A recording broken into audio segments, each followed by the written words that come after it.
Hello everyone, कैसे तुम लोग सब लोग। I hope everyone is doing great and fine. Welcome to my YouTube channel once again. बच्चों, आज हम लोग नया चैप्टर स्टार्ट कर रहे हैं बिकॉज हमारा क्वाड्रेटिक इक्वेशन पिछले सेशन में खत्म हो चुका था। तो बच्चों, today we are going to start with a new chapter, geometry का आपका second chapter for SSC class 10th and the chapter's name is Pythagoras theorem. Pythagoras theorem along with similarity same almost same weightage का आता है almost, and एक बहुत ही important chapter है बच्चों आप लोग को समझने के लिए। इसमें काफी सारे कॉन्सेप्ट्स है, काफी सारे थियोरम्स है। भले ही पाइथागोरस थ्योरम हमने पिछले साल पढ़ा है, पिछले के पिछले साल भी पढ़ा है, यहां पे हम लोग एडवांस में पढ़ने वाले हैं कि इस थ्योरम में क्या क्या होने वाला है। सो शुरू करते हैं बच्चों आज का टॉपिक जो कि है Pythagoras theorem. But Pythagoras theorem start करने से पहले आई वुड लाइक टू से आज के सेशन में हम क्या पढ़ने वाले हैं। हम लोग आज पढ़ेंगे Pythagorean triplet and the basics of Pythagoras theorem, जो आप लोगों ने पिछले साल भी पढ़ाई किया था। लेट्स स्टार्ट बच्चों।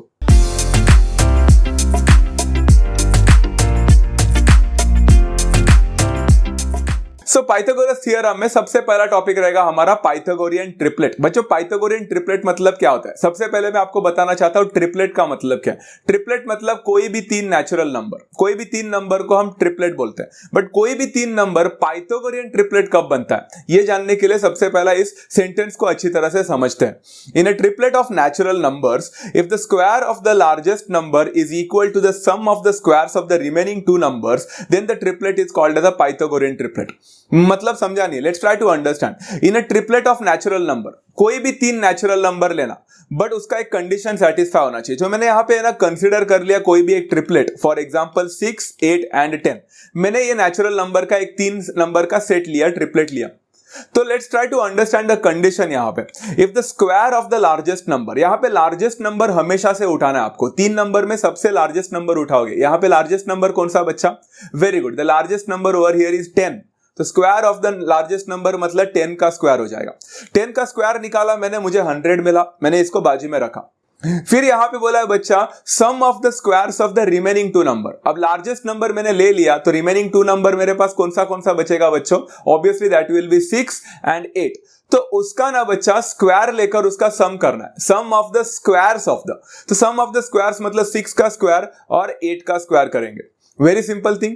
एंड इनका सम करेंगे बच्चा, तो 6 का स्क्वायर तो 36 होता है एंड 8 का स्क्वायर होता है 64।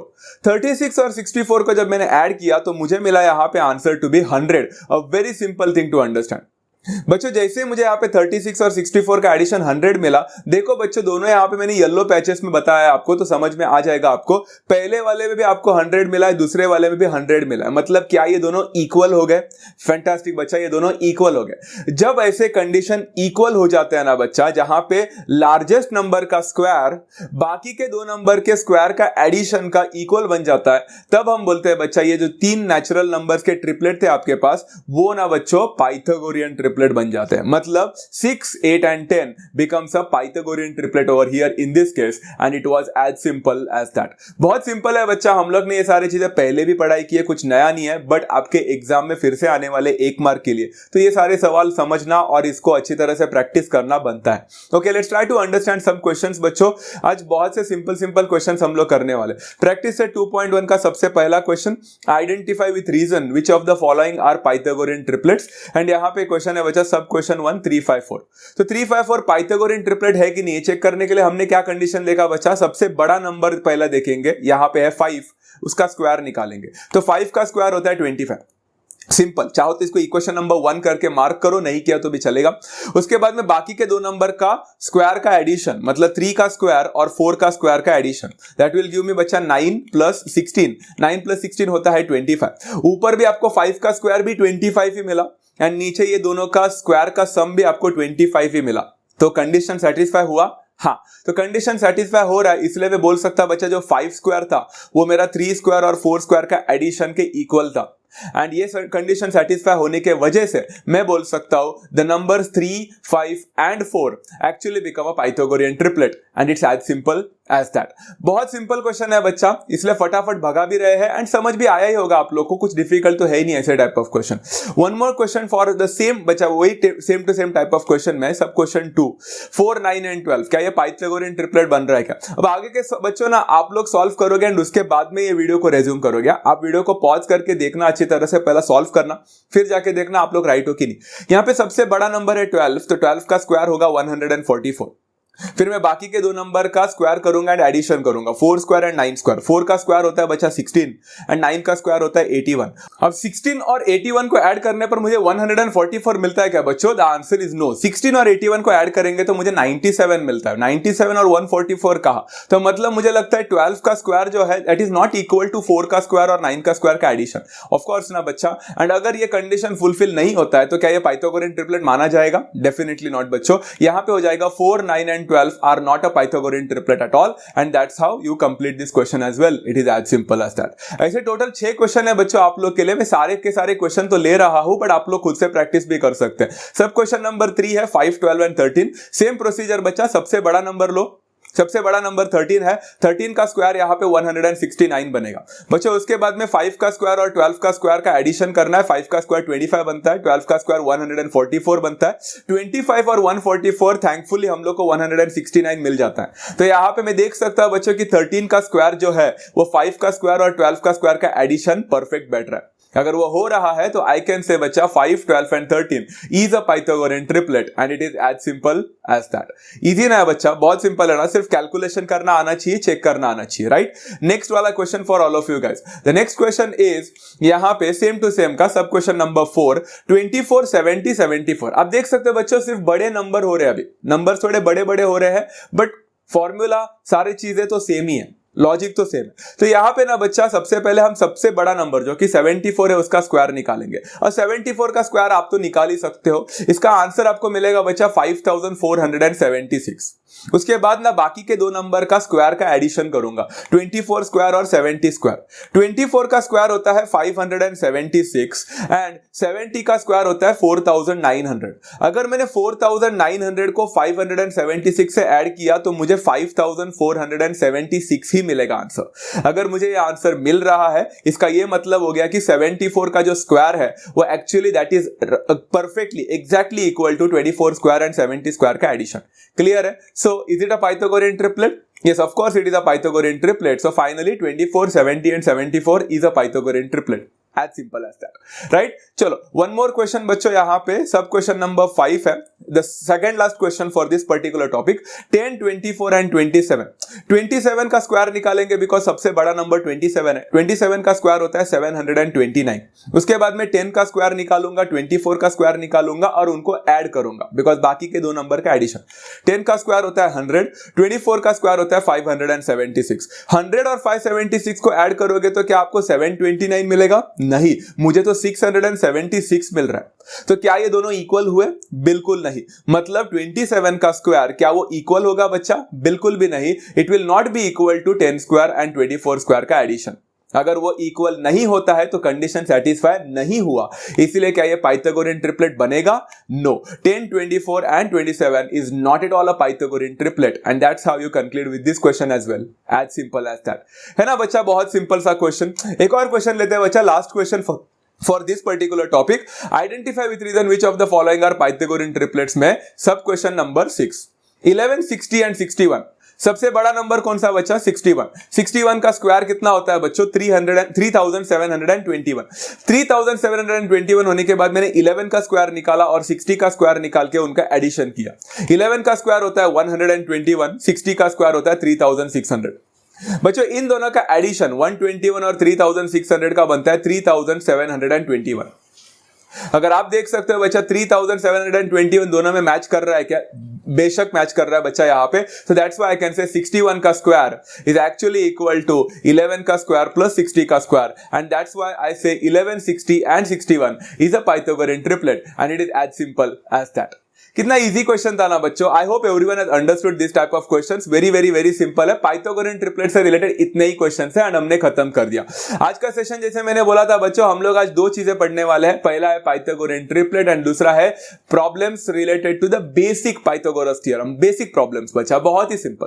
तो आज हम लोग ने सबसे पहला पार्ट तो कर लिया बहुत आसानी से। अब थोड़ा सा बेसिक क्वेश्चन कर लेते हैं बच्चा पाइथागोरस थ्योरम से रिलेटेड। बहुत सिंपल है बच्चा, बट हाँ इसके पहले कि पाइथागोरस थ्योरम के बेसिक सम सॉल्व करें, हम लोग को पाइथागोरस थ्योरम एक बार समझना बहुत इंपॉर्टेंट है। वैसे तो हमें पता है पाइथागोरस थ्योरम क्या होता है, बट फिर भी एक बार जानने में क्या हरकत है, राइट। पाइथागोरस थ्योरम बोलता है कि in a right angle triangle, very important thing, Pythagoras theorem सिर्फ एंड सिर्फ राइट एंगल ट्रायंगल पे ही काम करता है। In a right angle triangle, the square of the hypotenuse is always equal to the sum of the squares of the remaining two sides.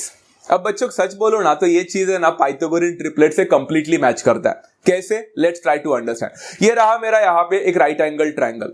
तो सबसे पहले ना बच्चों हमारे पास एक कंडीशन होना ही चाहिए कि सामने दिया हुआ ट्रायंगल एबीसी में एंगल एबीसी 90 डिग्री होना चाहिए. मतलब इन अदर वर्ड्स मेरा ट्रायंगल एक राइट एंगल ट्रायंगल होना चाहिए.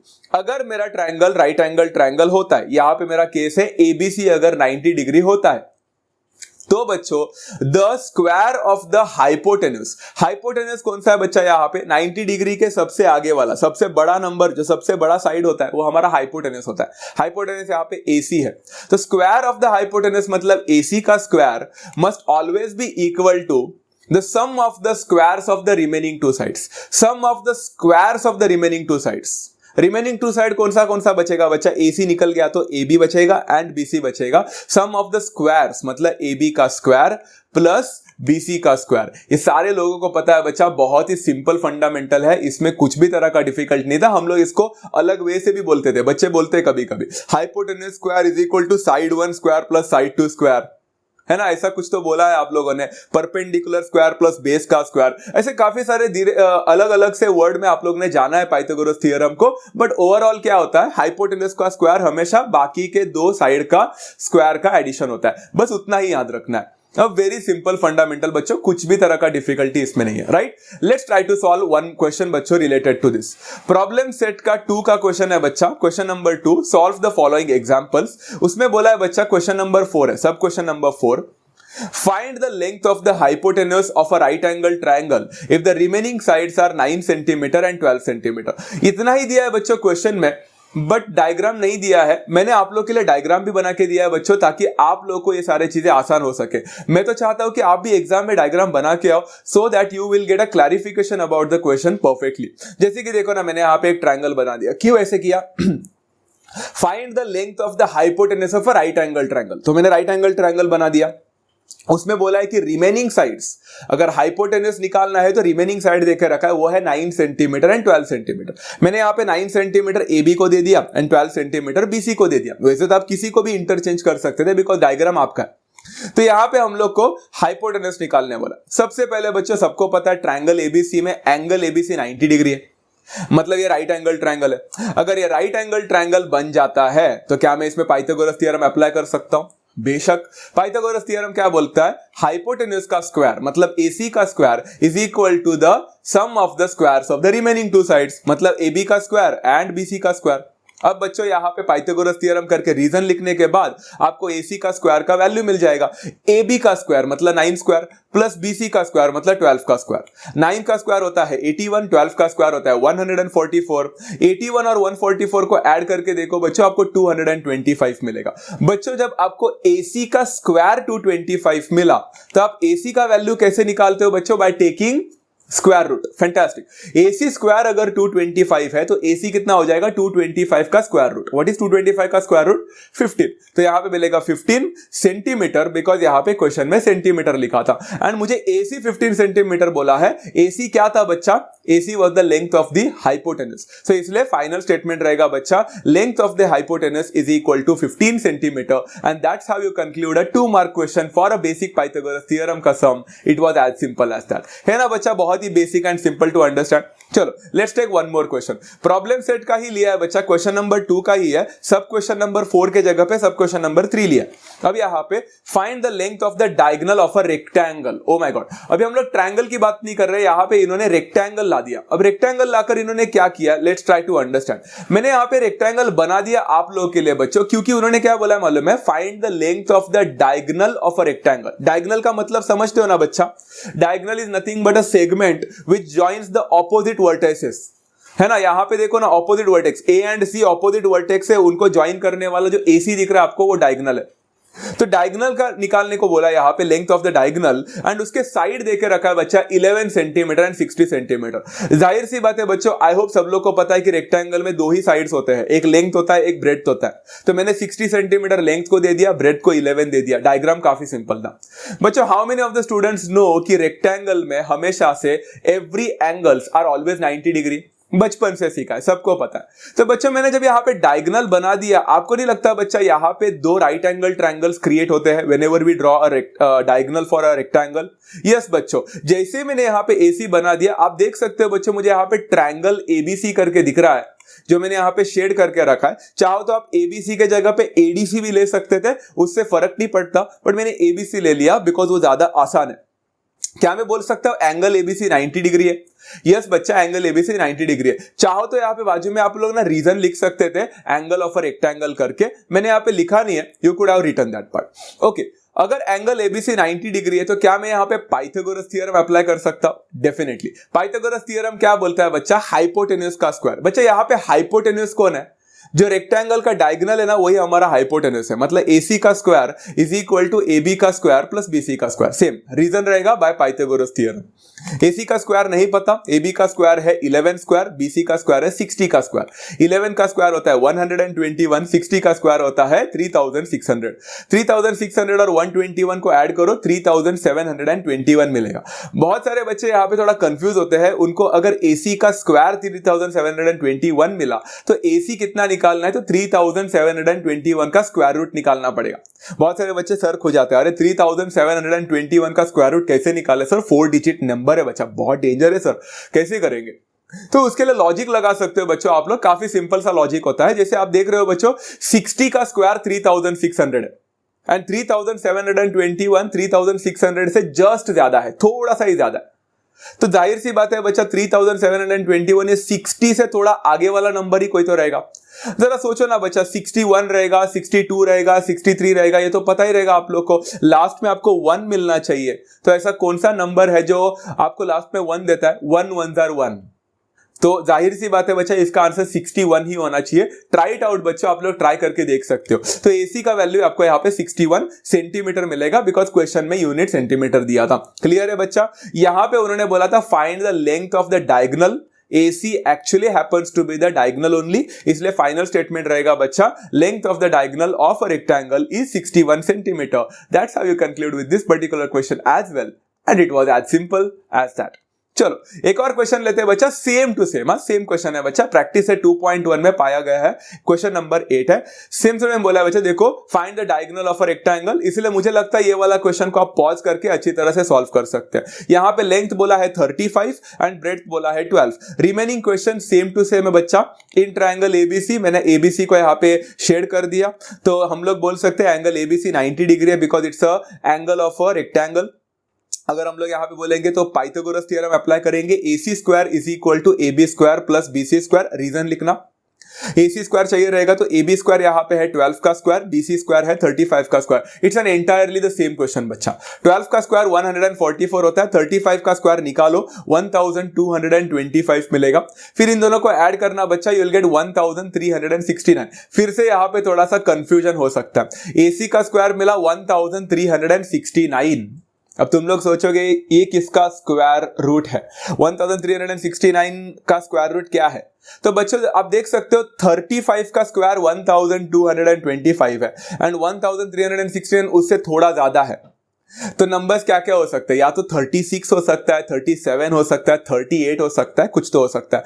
लास्ट में आपको 9 चाहिए, तो कौन सा नंबर रहेगा बच्चा जिसका स्क्वायर करने पर लास्ट में 9 मिलता है? 7 7s are 49। वेरी गुड बच्चा। तो यहाँ पे आपको 37 इंटू 37 शायद से 1369 मिल सकता है। ट्राई करके देखो बच्चों, आपको 37 ही मिलना चाहिए। और वेरी सिंपल फंडामेंटल बच्चा, बट क्रॉस चेक करना भूलना मत, डायरेक्टली मत करना। Okay, AC is equal to 37 centimetre by taking square root से कर दिया। AC actually happens to be the diagonal of a rectangle, इसलिए मैं बोलूंगा length of the diagonal of a rectangle is 37 centimetre and that's how you conclude this question as well, and it was as simple as that। चलो सारे question समझ में आ गए अब तक? तो बहुत सिंपल थे ना बच्चा। चलो अभी ना थोड़ा सा कहानी में थोड़ा ट्विस्ट करते हैं। रेक्टेंगल दिया रहेगा, सब कुछ दिया रहेगा। ये क्वेश्चन को देखो बच्चों जरा ध्यान से, दोनों क्वेश्चन देखना। आपको यहाँ पे रेक्टेंगल में डायगोनल का वैल्यू फाइंड करने को बोल रहे थे एंड रेक्टेंगल में लेंथ दे के रखे थे एंड ब्रेड्थ दिया रहा था। तो सिंपल सा फंडामेंटल था, कोई भी कर सकता था। लेंथ दिया है, ब्रेड्थ दिया है, पाइथागोरस थ्योरम अप्लाई कर दो, कितना इजी ना। बट कहानी में भी ट्विस्ट है यहाँ पे ये कि प्रॉब्लम सेट का 2 का क्वेश्चन है, question number 4, find the diagonal of a rectangle. वही पूछा है, डायगोनल ही पूछा है।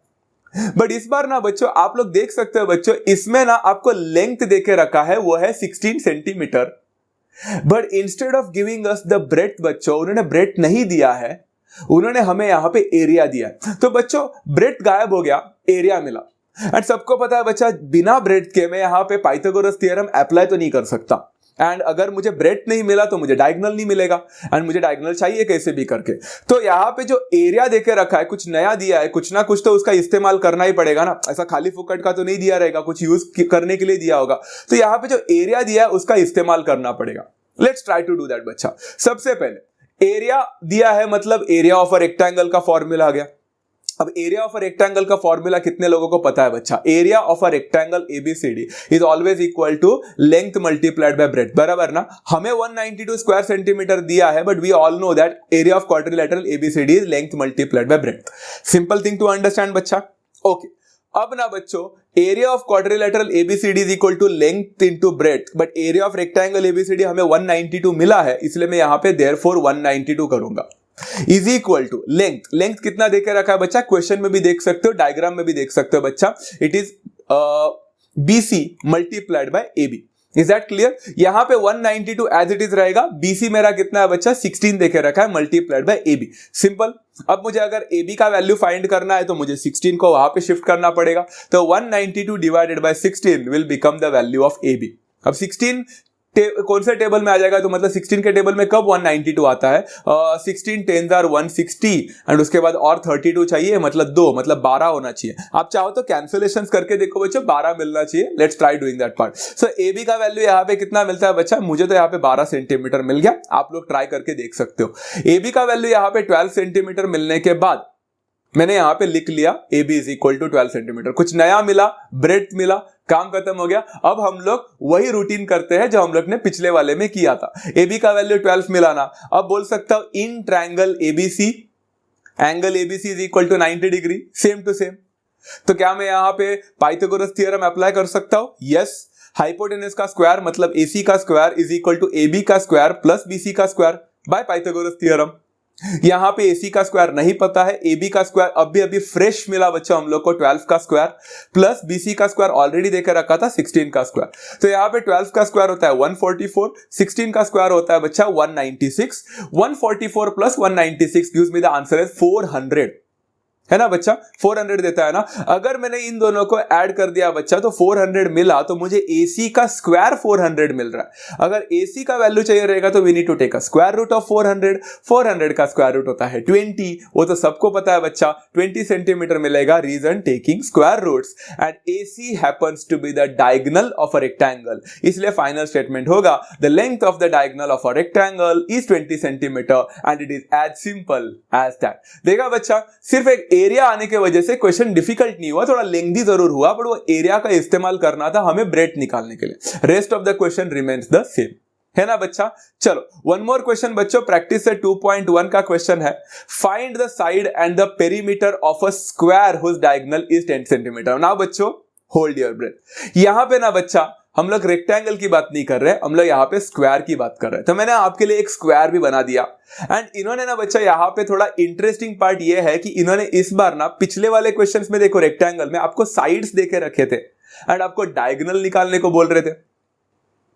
अब यहाँ पे डायगोनल का वैल्यू दिया है एंड आपको साइड निकालने बोल रहे हैं, एंड नॉट ओनली साइड बच्चा, पेरीमीटर भी निकालने बोल रहे हैं। अरे बाप रे, क्वेश्चन थोड़ा लंबा हो रहा है। चलो कोई बात नहीं, हम लोग ट्राई करेंगे। सबसे पहला बच्चा मैंने यहाँ पे एक स्क्वायर बना दिया, स्क्वायर में 90 डिग्री सब जगह पे लगा दिए, all the angles are 90 degree, and वहां पे मैंने एक डायगोनल भी बना दिया आप लोगों के लिए, है ना बच्चा? AC happens to be the diagonal.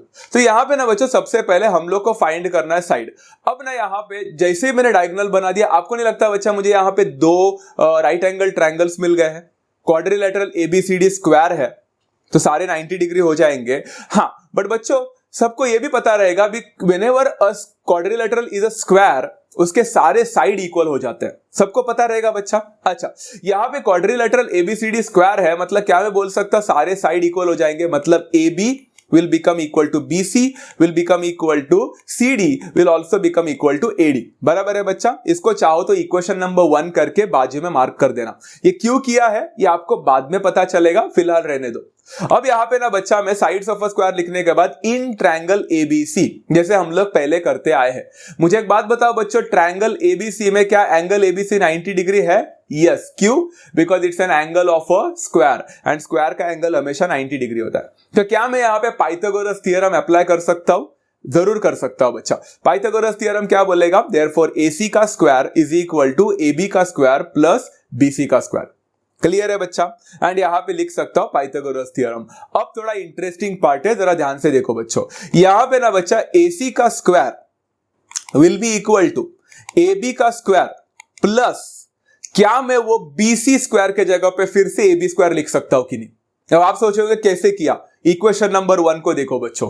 AB is equal to BC is equal to CD is equal to AD। Squares में सारे साइड इक्वल होते हैं, तो मैंने BC के जगह पे AB ही डाल दिया, है कि नहीं बच्चा? Because all the sides are equal, तो BC के जगह पे AB डालो, क्या फर्क पड़ता है? लिख सकते हैं फ्रॉम इक्वेशन नंबर 1। अभी पता चला बच्चा वहां पे स्क्वायर का वो लिखने का क्यों इंपॉर्टेंस था। ग्रेट। अभी बच्चों AC का स्क्वायर यहां पे होगा 10 का स्क्वायर। क्यों? क्योंकि ऊपर देखो बच्चों डायगोनल देके रखा है 10 सेंटीमीटर। डायगोनल मतलब हमारे केस में तो डायगोनल AC है, तो मैंने 10 का स्क्वायर लिख लिया। AB square plus AB square becomes 2 times AB square. Clear है? अच्छा, 10 का स्क्वायर होता है 100 is equal to 2 times AB square, वैसे ही रहेगा।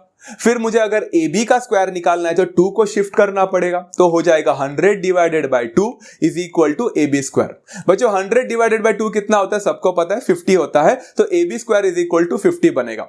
अब सबको पता है बच्चों मुझे यहाँ पे AB का स्क्वायर का वैल्यू नहीं, मुझे AB का वैल्यू फाइंड करना है। अगर मुझे AB का वैल्यू फाइंड करना है तो मुझे स्क्वायर रूट लेना पड़ेगा, एंड 50 का स्क्वायर रूट किसी को भी नहीं पता, तो इसलिए हम लोग लिखते तो है कि AB is equal to root of 50 हो जाएगा। बट क्या आप लोगों ने 9th स्टैंडर्ड में सर्ड्स पढ़ा है बच्चों? पढ़ा है ना? जब भी आपको कोई एक सर्ड मिला जिसको आप लोग सॉल्व नहीं कर सकते, एक रूट नहीं निकाल सकते, तो आप उसको सिंप्लीफाई तो कर सकते हैं जरूर, है ना बच्चा? तो क्या मैं यहाँ पे AB is equal to root 50 को रूट ऑफ 25 मल्टीप्लाइड बाय 2 लिख सकता था? क्यों लिखा? क्योंकि सबको पता है बच्चा AB is equal to root of 25 multiplied by 2 में 25 का स्क्वायर रूट पॉसिबल है। क्या है बच्चा? वो 5 है, एंड वो 2 का रूट पॉसिबल नहीं है, तो वो अंडर रूट ही रहेगा। क्लियर है बच्चा? देखा, सिंप्लीफिकेशन हो गया। एक टाइम पे आप रूट 50 लिखते थे, अभी आप उसको 5 रूट 2 करके लिख के आए, तो आपको यहाँ पे AB का वैल्यू 5 रूट 2 मिला। बट बच्चों AB क्या था? AB स्क्वायर का साइड था। अगर AB स्क्वायर का साइड है तो क्या मैं बोल सकता बच्चा यहाँ पे AB is equal to 5 root 2 centimetre happens to be the side of a square. तो मेरा पहला क्वेश्चन जो पूछा था उन्होंने, find the side and the perimeter, में मैंने साइड निकाल लिया, मेरा पहला काम हो चुका। I found out the side of a square. चाहो तो आप लोग स्टेटमेंट बाद में लिख सकते हो, the side of a square is 5 root 2 centimetre. पहला डन। दूसरा वाला क्या बोला बच्चों उन्होंने हम लोग से? उन्होंने बोला find the perimeter of a square. बच्चों पेरीमीटर का मतलब समझते हो ना? पेरीमीटर मतलब sum of all the sides, side plus side plus side plus side of a square, मतलब 4 इंटू साइड। हमने ये फॉर्मूला पढ़ा है बच्चों। The perimeter of a square is always 4 into side. 4 into side मतलब 4 मल्टीप्लाइड बाय साइड। अब side तो AB था यहाँ पे, जो कि 5 रूट 2 था। सिंपल ना बच्चा, हम लोग को तो मिल गया। तो 4 मल्टीप्लाइड बाय 5 रूट 2 कितना हो जाएगा बच्चा? 4 इंटू 5 होता है 20, तो 20 रूट 2 मिल जाएगा। क्लियर बच्चों? एंड यहाँ पे मैं लिख सकता हूं सेंटीमीटर, बिकॉज पेरीमीटर का भी हम लोग का जो यूनिट होता है वो हमेशा सेंटीमीटर होता है। मतलब यहाँ पे सेंटीमीटर दिया तो ये भी सेंटीमीटर में ही रहेगा, सेंटीमीटर स्क्वायर नहीं रहेगा, वो तो एरिया का होता है। क्लियर है बच्चा? आपको साइड मिल गया, the side is 5 root 2 centimetre. आपको पेरीमीटर मिल गया, the perimeter is 20 root 2 centimetre. You have done a 3 mark question, या फिर कभी कभी 2 मार्क के लिए भी पूछा जाता है, and it is as simple as that. Clear है ना बच्चा? बहुत इजी, अंडरस्टूड। चलो let's take one more question बच्चा। प्रॉब्लम से 2 का क्वेश्चन नंबर 2 है, एंड उसमें सब क्वेश्चन नंबर 5 है, एंड आज का लास्ट क्वेश्चन है बच्चा।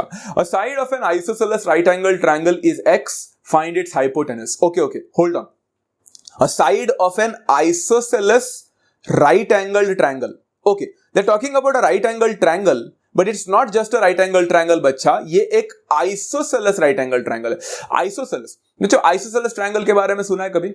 हाँ सुना है। आइसोसेलेस ट्रायंगल क्या होता है बच्चा? एक ऐसा ट्रायंगल जिसके कोई 2 साइड हमेशा इक्वल होते हैं।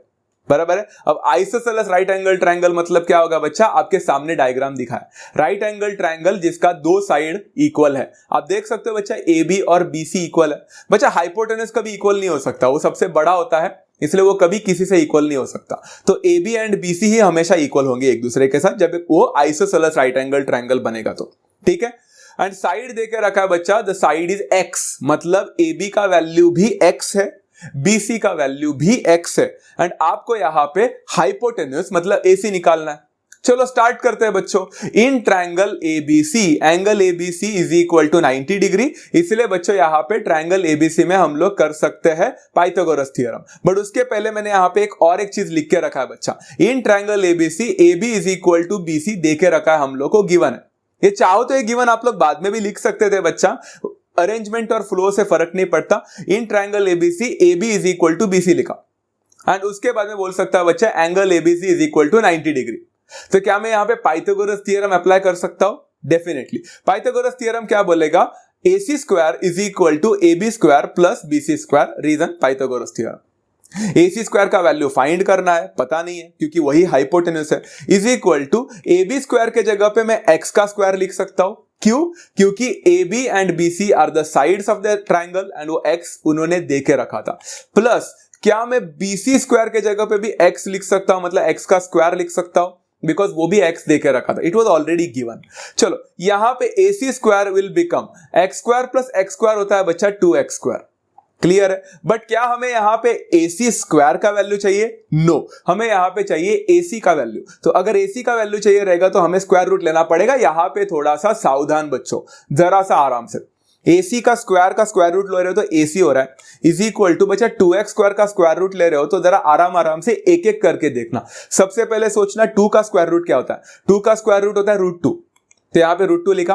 फिर x स्क्वायर का स्क्वायर रूट क्या होता है बच्चा, x स्क्वायर का स्क्वायर रूट होता है x, बिकॉज उसका स्क्वायर गायब हो जाएगा। आप लोग ने देखा बच्चा यहां पे मेरा x जो है ना वो स्क्वायर रूट के अंदर नहीं है, सिर्फ 2 है ना वो स्क्वायर रूट के अंदर है एंड x बाहर है।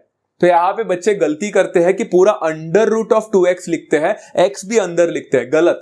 यहां पे ना बच्चा x स्क्वायर का स्क्वायर रूट x है तो वो x बन गया बाहर है, वो रूट के अंदर नहीं आ जाएगा, अंदर सिर्फ एंड सिर्फ 2 आएगा। That's the only thing you need to focus upon. Clear है बच्चा। AC is equal to √2x, units मिला बिकॉज यहाँ पे कोई यूनिट नहीं था, मैंने यहाँ पे यूनिट्स लिख लिया। एंड फाइनली बच्चा हाइपोटेन्यूस बोला था, AC हाइपोटेन्यूस ही तो है, इसलिए finally the hypotenuse is equal to √2x units, and that's how you conclude with this particular question as well. And हमने यहाँ पे सारे basic problems of Pythagoras theorem अच्छी तरह से कर लिया बच्चा। अभी हम लोग को अगर ये सारे क्वेश्चंस आ रहे होंगे तो हम लोग नेक्स्ट सेशन में आसानी से advance problems of Pythagoras theorem पे and proofs related to the Pythagoras theorem पे फोकस कर सकते हैं। तो बच्चों मेरा request to all the students, even though this questions are so easy to solve, this questions come for either 1 mark और 2 marks, ये सारे मिलकर, तो प्लीज इसको अच्छी तरह से पहला प्रैक्टिस करना, then and only then we can go for the advanced question. तो आज के सेशन में बस इतना ही बच्चों। आई होप सभी लोगों को आज का सेशन पसंद आया होगा एंड नॉलेजेबल लगा होगा। Do hit the like button if you really like the video, and हाँ शेयर करना ना भूले एंड सब्सक्राइब करना ना भूले एंड नोटिफिकेशन बेल को भी दबाए बच्चा, ताकि सारे नोटिफिकेशन आपको टाइम पे मिल जाए। सो मिलते हैं बच्चों नेक्स्ट सेशन में। Do take care of yourself, love you all, thank you so much and bye.